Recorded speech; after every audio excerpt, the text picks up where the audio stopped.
A spectral blue plasma beam packing enough juice to vaporize a high-rise blasted out of the sky and dead-centered the starting grid of the Bristol Motor Speedway in Tennessee, officially announcing the intergalactic empire's savage conquest of this little blue marble. Yet, the apocalyptic boom that was supposed to strike terror into the hearts of all carbon-based lifeforms was completely drowned out by the screaming of 160,000 hammered NASCAR fans and the deafening, earth-shattering roar of 4,800 horsepower V8 engines dumping their exhaust all at once. Dale didn't even bat an eye. His grease-stained, sweaty hands gripped the steering wheel in a death hold as he drifted at 120 miles per hour, scraping right under the belly of the freshly landed, glowing flying saucer. Hell, he even expertly drafted off the alien ship's slipstream to execute a flawless razor-thin pass. Alien Commander Therax was just about to broadcast the subjugation act of all humanity through his ship's PA system, but his pathetic acoustic tech didn't amount to a rat's ass against the ear-splitting blast of heavy metal and roaring engines. Dale punched the comms button in his helmet and barked over the radio. There's a giant, glowing damn roadblock in the middle of the track. I don't care what in the hell it is. Get 4 fresh tires ready for me, 'cause ain't nobody stopping me from taking the checkered flag tonight. Dale mashed his right foot, pinning the gas pedal straight to the floorboards. The 800 horsepower V8 spat out a monstrous surge of torque, roasting the rear tires and kicking up a 6-inch trail of pale blue rubber smoke. He surgically sliced right into the aerodynamic dead zone beneath the mothership's hull. All the crosswinds that normally battered the stock cars were blocked dead by several tons of alien alloy. The chaotic turbulence pounding his roof vanished in a heartbeat, and his speed instantly spiked by another hard-earned 7 miles per hour. The car's roof was less than 3 inches from the cold, glowing alien hull. Through the heat waves shimmering off his windshield, Dale could even see wisps of purple coolant steam bleeding from the panel seams. Twin cherry red straight pipe exhausts belched out 2-foot flames, sweeping a fiery arc directly across a precision array of optical sensors under the mothership. Those high-tech detection nodes, flickering with spectral blue light, didn't last half a second.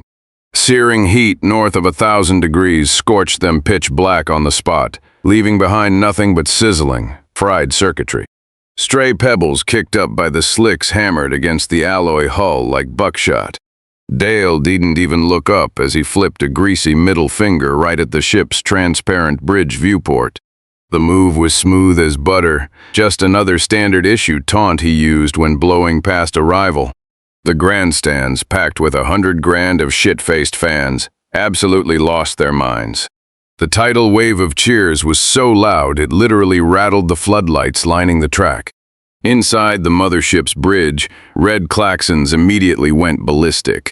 A dozen tactical displays synchronized in glaring red text, screaming total failure of the sensory array.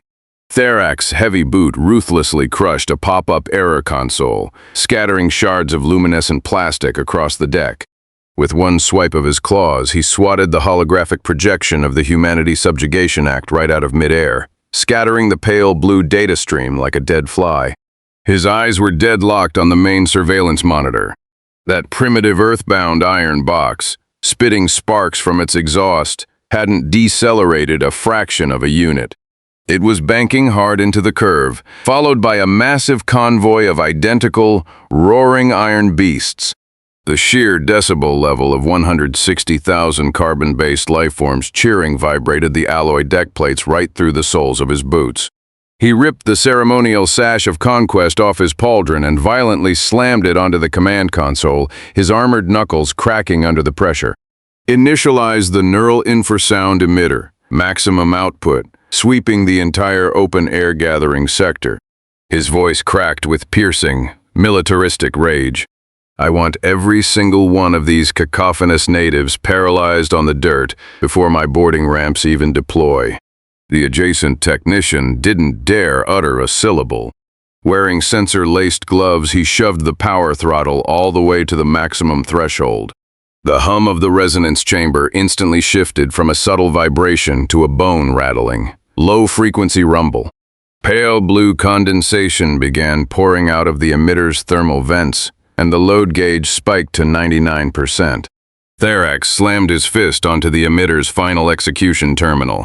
The pale blue resonance chamber detonated with a full-yield shockwave, vibrating the heavy deck plating of the bridge. He had already mentally previewed the sight of the surface-dwelling natives collapsing and convulsing en masse. But a microsecond later, the spectrum readings on all tactical screens violently breached the red safety parameters, and a screeching overload klaxon nearly blew the roof off the bridge. The acoustic waves rebounded, feeding violently backward through the emitter's own conduction lattice. It was the surface noise, a barbaric shockwave amplified by 40 straight-piped V8 engines, hitting the exact harmonic resonance of their own infrasound weapon.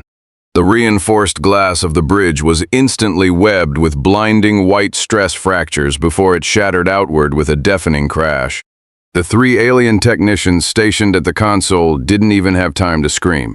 Their cybernetic auditory implants ruptured, spewing neon blue fluid down their jaws and all over the control panels.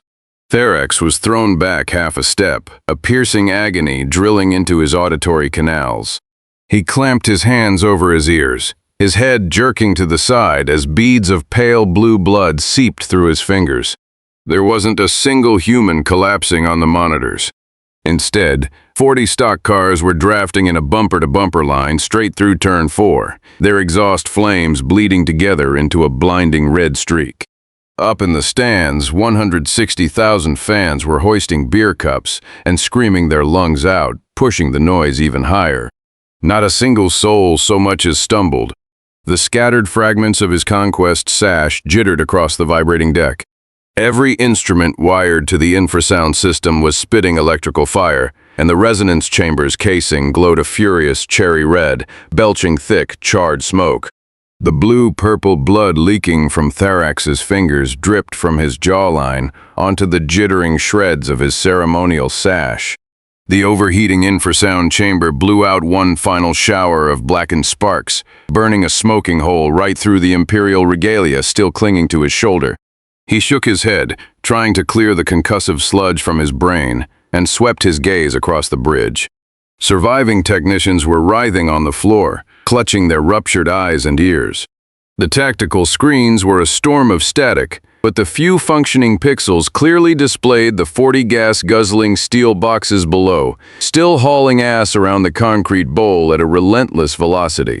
The roar of 160,000 natives penetrated half a meter of armor-grade steel, making his back molars throb in agony. He kicked a smoking piece of the control console out of his way and hammered his clawed digits across the fractured interface, overriding all terrestrial engagement protocols. Open all lateral airlocks. Deploy 3 anti-grav reconnaissance interceptors. Intercept their trajectory and use kinetic force to halt those blasted iron boxes. His voice tore like 2 rusted steel plates grinding together. The moment the order was given, the heavy lateral bay doors retracted upward with a shrieking hiss of depressurization. 3 sleek silver-gray interceptors slid out of the hangar, trailing pale blue anti-grav exhaust.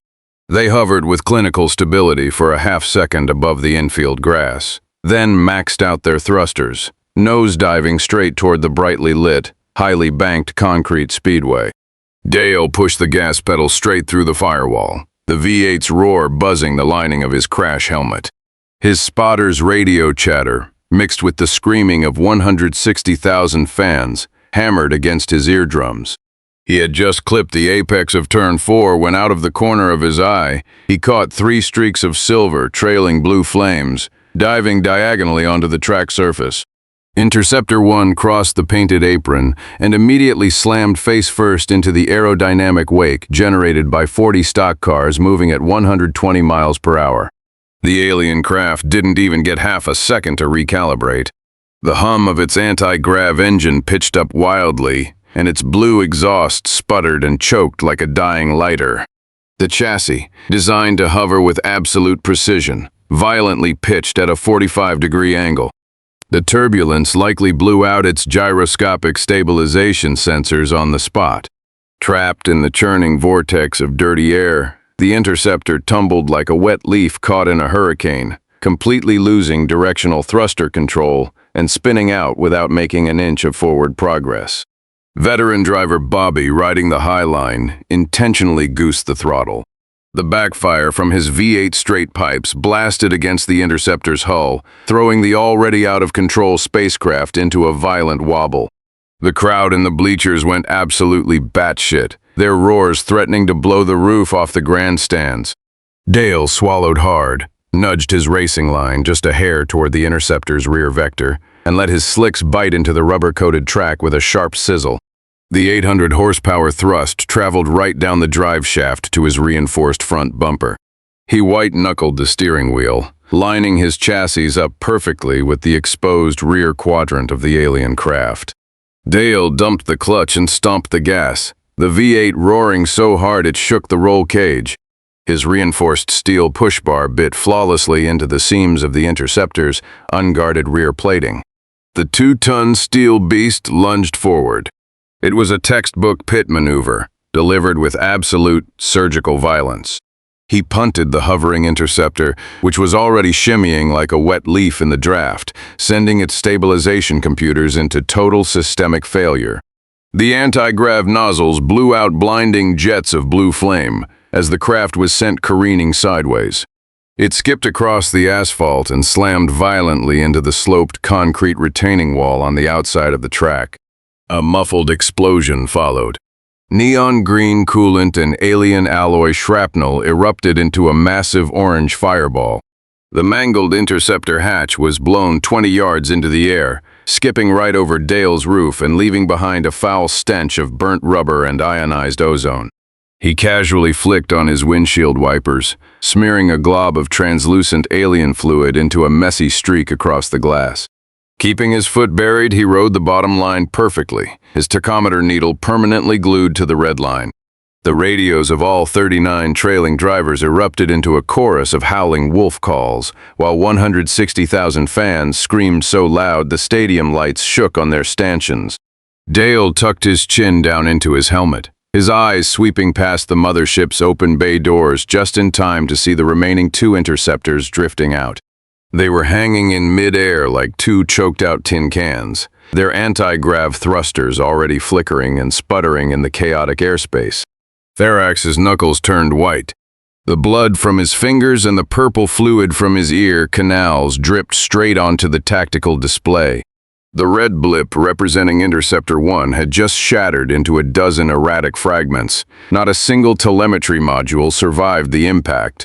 He let out a primal shriek, tearing the scorched remnants of his Imperial sash from his shoulder and violently smashing it against the console, sending a fresh shower of sparks flying from the crippled interface. Units 2 and 3. Ascend above the turbulence layer immediately. His comms channel was choked with harsh, distorted static. The sheer decibel output of 160,000 screaming natives had effectively jammed the encrypted military frequencies to the point of total collapse.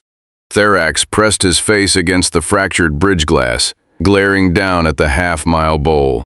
A thick canopy of burnt rubber smoke, dense as roofing tar, hung over the track. The blinding shafts of the stadium floodlights cut through the haze, illuminating nothing but rolling orange-tinted clouds. There was no way to lock onto the profile of the high-speed V8 machines. Through the static, the 2 Interceptor pilots were screaming that their optical targeting modules were entirely overloaded. Their thermal sensors were completely caked in microscopic particles of boiling track rubber, rendering them blind to anything beyond 100 meters. Therax ground his rear molars together. He was about to roar an order for them to engage active radar sweeps, but the telemetry on the corner of his screen abruptly flashed red. A massive swirling pillar of black smoke, packed with vaporized rubber and dragged upward by the drafting stock cars, was barreling straight into the open anti-grav intakes of the 2 Interceptors. The stable thrust outputs plummeted like a rock. Both anti-grav engines shrieked in mechanical agony as the foreign debris clogged their intakes, instantly triggering maximum level alarms across the bridge. Therax hauled back on the emergency override stick, desperately trying to force the Interceptors to gain altitude, but the mothership's energy core, already drained from the initial deployment, couldn't spare a single megawatt of auxiliary power. The two icons on the thermal display dissolved into formless blobs, spinning out of control from 30 meters in the air. They plummeted straight down into the pit lane.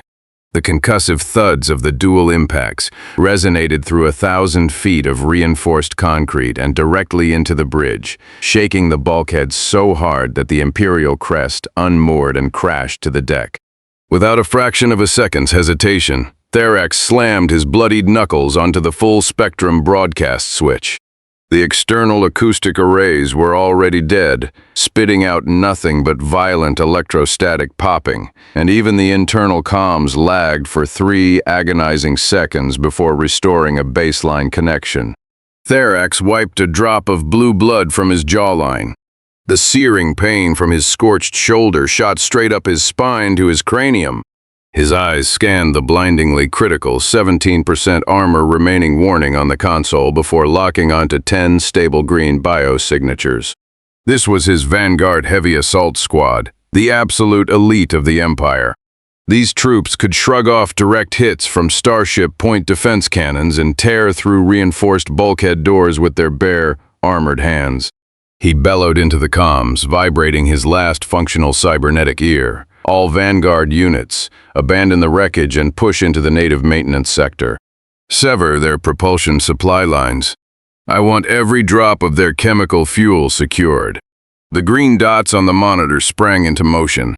Therax watched the feed as 10 suits of gleaming silver power armor pulled themselves from the smoking husks of the interceptors, hefting their plasma rifles. Their heavy alloy boots crunched over the layer of charred rubber. They locked into standard Imperial breaching wedge formation, moving with synchronized precision to completely seal off the entry and exit points of the pit lane. Old Pete's eardrums were ringing from the relentless 140-decibel roar of the engines. He had just perfectly staged 4 fresh racing slicks in the pit box when the bright red numbers on the countdown clock hit the 12-second mark. Dale's pit window was closing in under 20 seconds. A 1-second delay meant handing over the lead. Behind him, the kid manning the fuel nozzle suddenly let out a high-pitched squeal. Pete whipped his head around, not even bothering to spit out the wad of chewing tobacco in his cheek. Stomping through the rubber shards were 10 heavily armored, silver-clad alien troopers executing a textbook Vanguard march right across his pit lane. The muzzles of their plasma rifles glowed with a lethal, pale blue ionization. Pete blew his top on the spot. He hawked a gnarly glob of tobacco spit right onto the sizzling concrete, his roaring voice somehow slicing straight through the scream of a V8 blowing past the outer wall. Are y'all tin can sons of bitches out of your goddamn minds? Get the hell out of my pit box. He backhanded his half-empty bottle of ice-cold beer onto the pavement, shattering it into a spray of glass, and bent over to grab the black rubber grip of an 80-pound heavy-duty hydraulic floor jack. The veins on his forearms, slick with motor oil, popped as he hoisted the massive tool, the momentum of his swing leaving a fist-sized dent in the steel lid of a nearby toolbox. Behind him, the 20-odd mechanics waiting to service Dale's car lost their collective minds.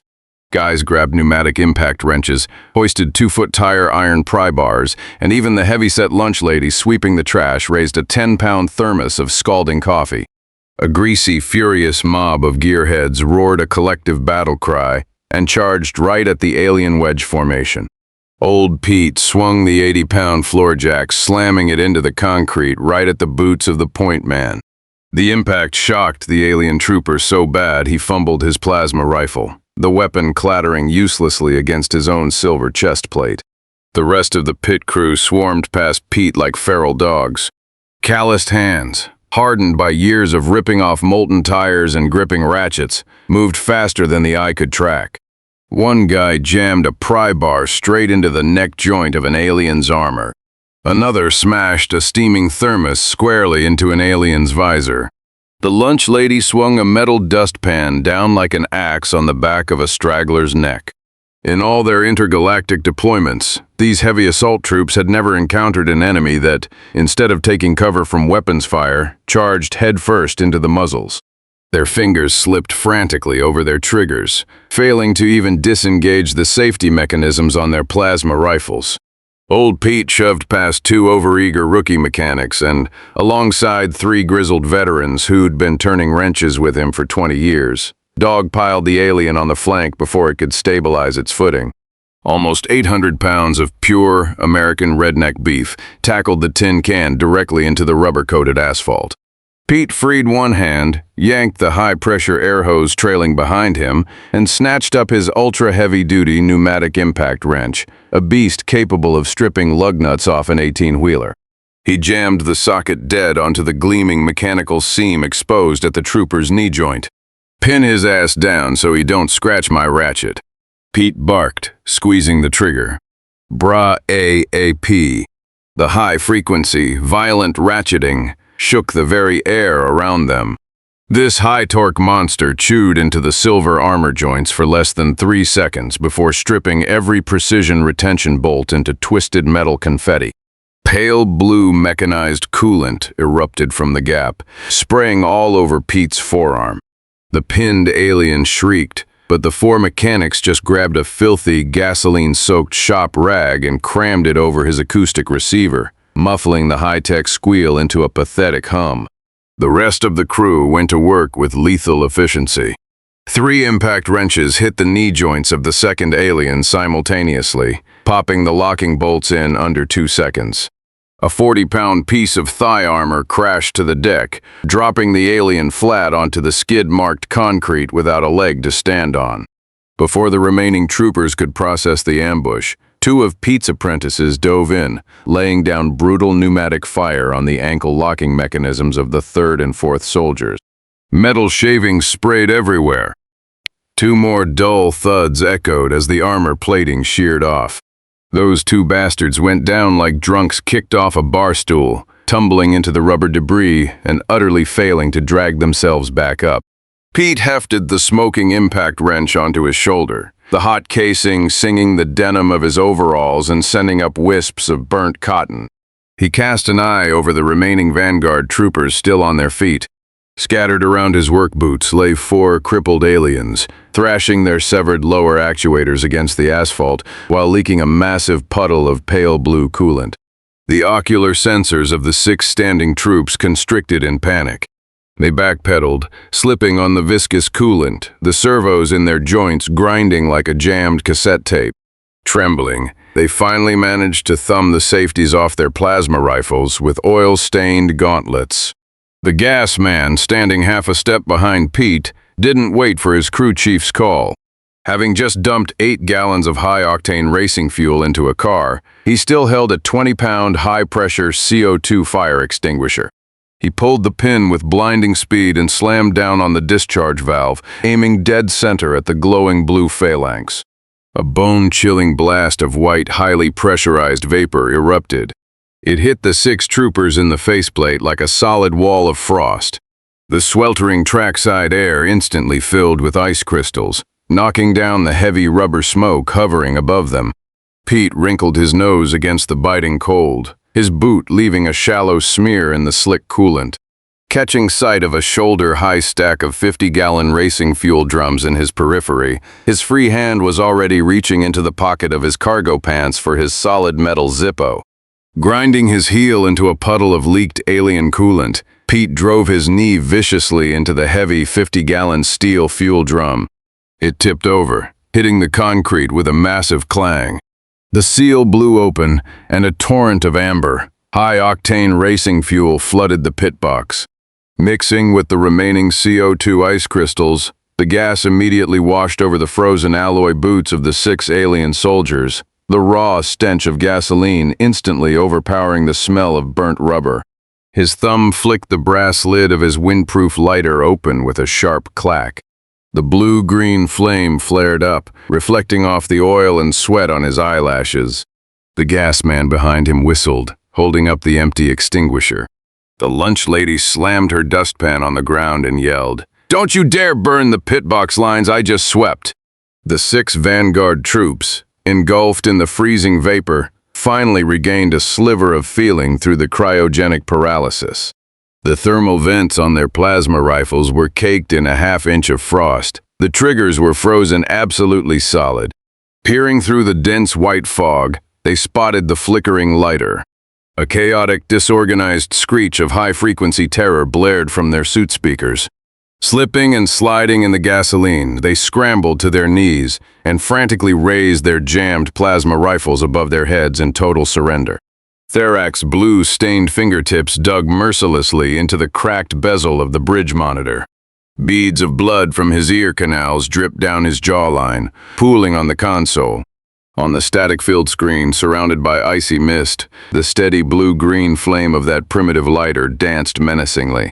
The 6 biometric blips of the Imperial Vanguard troops, which had been spiking in distress a moment before, unanimously flipped to the Crimson Surrender Protocol designation.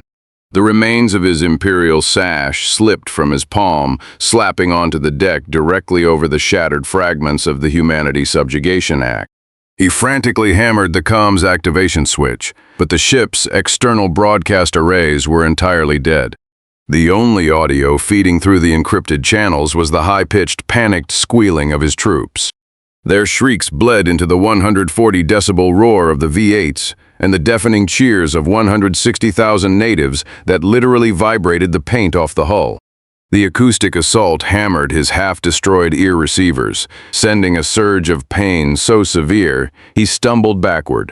The sudden movement violently tore open the burn wound on his shoulder, soaking his epaulets with fresh, pale blue fluid. With a trembling hand, he swiped at the remaining operational status bars. Neural infrasound emitter, completely melted down. Energy core, flatlined in the red zone. Hull armor, holding at 17%. 3 recon interceptors, completely obliterated. 10 elite Vanguard infantry, completely neutralized. The sensory arrays Dale had roasted earlier couldn't even manage a focused video feed. Therax could only blurrily watch as a group of grease-covered natives hoisted his surrendered troops up like race car chassis, stacking them neatly in a row while their air wrenches spun freely, hissing with compressed air. He kicked violently at the fallen Imperial crest, sending it clanging against the bulkhead. But the noise was instantly swallowed by a monstrous engine roar surging out of Turn 4. The 800-horsepower V8s were closing in, their vibrations shaking loose metallic dust from the ceiling of the mothership. On the monitor, a black steel shadow wrapped in burnt rubber smoke was visually extending its massive lead. Suddenly, the secondary radio receiver on the corner of his console crackled to life, bleeding in a burst of static from a native driver's comms link. White flag. Final lap. Pit lane clear yet? Dale roared into the radio through gritted teeth. The car brushed the concrete wall exiting Turn 4, sending up a shower of sparks, riding a line so perfectly tight that trackside veterans would be slapping their knees in awe. Old Pete's booming voice nearly blew out Dale's eardrums, backed by the strange wailing of alien POWs in the background, swept her cleaner than that alien blue antifreeze. "Now put a dent in that oversized tin egg for me." Dale flat out welded the throttle to the floor. The tachometer needle pinned itself to the red line, and 2-foot orange flames blew out of the straight pipes. The slicks clawed into the banking, leaving thick black scorch marks as the speedometer violently buried itself past 130 miles per hour. Behind him, 39 stock cars trailed in a disciplined, single-file draft line, forging an impenetrable aerodynamic vacuum. Wrapped in a massive cloud of scorched rubber, they charged toward the mothership parked on the start-finish line like a stampede of raging iron bulls. The 160,000 trashed fans went completely unhinged. A synchronized countdown erupted, drowning out the engines. 10, 9, 8. Dale locked his eyes onto the shattered reinforced glass of the bridge. He could literally see the stadium floodlights reflecting off the blue fluid on the alien commander's shoulder. His front bumper slammed into the weakened repulsion field, shielding the hull, letting out an ear-piercing metal-on-metal shriek. The sheer aerodynamic pressure blew the loose shrapnel off the mothership's plating like a monsoon downpour. Therak's throbbing audio receptors were flooded with the synchronized roar of 160,000 humans. It pounded against the hull plates like a sledgehammer, leaking right through the fractures into the bridge. His blood-stained fingertips gouged 5 deep grooves into the scorched edge of the command console.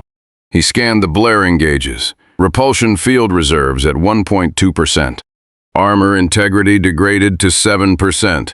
Every external comms frequency was absolutely smothered by the low-end frequencies of the V8 engines, preventing him from broadcasting even half a distress ping.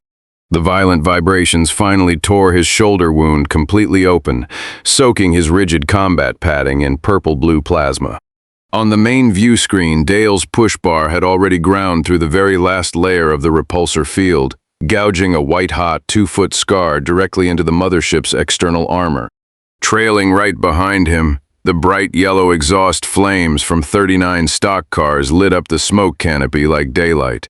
In a fraction of a second, the ship's entire bow was going to be crumpled into scrap. His grandiose vision of conquest and the pride of an Imperial commander shattered into absolute dust. With a wild shriek, he threw his entire 800-pound mass onto the emergency warp drive lever welded to the rear console. A sharp crack echoed as brute strength snapped the high-tension alloy lever clean in half. The overloaded warp drive immediately detonated with a blinding flash of azure energy, forcing every plate of steel on the ship into a dying harmonic squeal. An overwhelming tidal wave of energy exploded from the ship's core. The surrounding atmosphere was instantly shredded into a spiraling vacuum corridor by the warp displacement field. The tens of thousands of tons of heavy armor didn't linger for a single microsecond, leaving the 10 surrendered Vanguard troopers in the pit lane completely off the extraction manifest as the ship tore through the thin atmosphere of low Earth orbit and screamed into deep space. The ferocious blast wave of the warp jump, packed with searing ionized wind, slammed directly into the rear bumper of Dale's race car. Dale was thrown violently back into his bucket seat. The tachometer of his fully pinned V8 spiked 2 ticks past the absolute red line. Without needing a single drop of extra fuel, the warp drive's concussive shockwave violently punted his 800-horsepower iron beast half a straightaway forward. He white-knuckled the wheel as the tires dug into the rubbered-in concrete, laying down twin streaks of white smoke. The speedometer needle violently smashed past the 130 miles per hour red zone. The blast of wind instantly cleared his windshield of the smoldering alien alloy fragments. His eyes stayed glued to the track ahead. The scorched blast marks left behind by the mothership's emergency takeoff whipped under his tires, the thick rubber absorbing the semi-molten alien slag with nothing more than a negligible vibration. The screams of 160,000 people crashed down from the grandstands like a tidal wave. The checkered flag hanging over the finish line snapped taut from the warp jump aftershock, fluttering violently. Riding the boost with a pristine racing line, Dale gently dialed the steering wheel inward without shedding a fraction of speed. The car fired like an artillery shell straight across the finish line.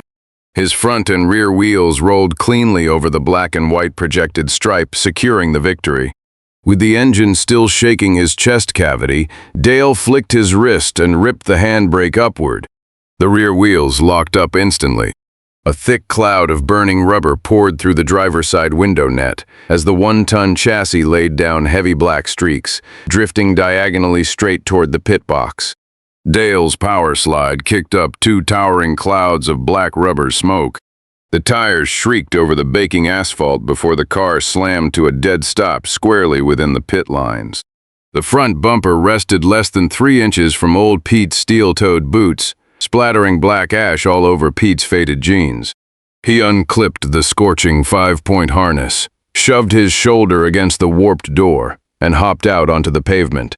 The 800-horsepower V8 under the hood was still rumbling so hard it vibrated an empty beer can at his feet, the exhaust heat curling the sweat-soaked hair at his temples. Half a second later on that slide, and you'd have taken out my fresh tire stacks, you crazy son of a bitch. Old Pete spat out the rest of his cigarette, planting a boot on the car's side skirt. Pieces of alien power armor littered the ground around his feet. 10 Vanguard troopers were huddled together by the fuel drums, shivering in fear, while a couple of mechanics were measuring their armor joints with calipers, loudly arguing that the alloy plating was the exact thickness needed to upgrade the roll cages. Dale's eyes locked onto an alien commander-class chest plate resting by Pete's boots. It had just been ripped off by an impact wrench, leaving highly visible gouges across the silver-gray finish, the golden Imperial crest gleaming brilliantly on the edge. He crossed the distance in 2 strides. Before Pete could toss the scrap metal into the junk bin, Dale snatched the still-warm chest plate up. The searing metal edge burned a red welt into his palm, but he didn't even wince. Turning his back to the idling race car, he faced 160,000 bloodshot, drunken eyes in the stands, hoisting the armor 3 times harder than any Earth alloy triumphantly into the air. The eruption of cheers threatened to tear the Bristol Speedway down to its foundations. Champagne corks popped like gunfire, spraying golden foam into the floodlit sky. The sheer volume of the roar made the captive aliens huddle even tighter on the ground. Meanwhile, deep in space, inside the bridge of the uncontrollably warping mothership, the last remnants of the telemetry feed finally sputtered onto the screen. Therax was pinned against the ruined console by the G-force of the overloaded warp. Thick, purple-blue fluid continued to leak from his auditory canals, soaking his already damp combat padding. More than half the terminals in the bridge were popping with electrical fires. The low repulsion field alarm buzzed wildly around the enclosed space, shrieking like a wounded animal. He pushed himself up against the mangled console into a half-kneel. Just as his fingers brushed the shattered glass of the interface, the fragmented surveillance feed, lagging for over 10 minutes, finally rendered. On the flickering holographic display, the Bristol Motor Speedway was crystal clear. His exclusive, gold-crested commander's chest plate was being hoisted high into the air by a grease-covered primitive driver.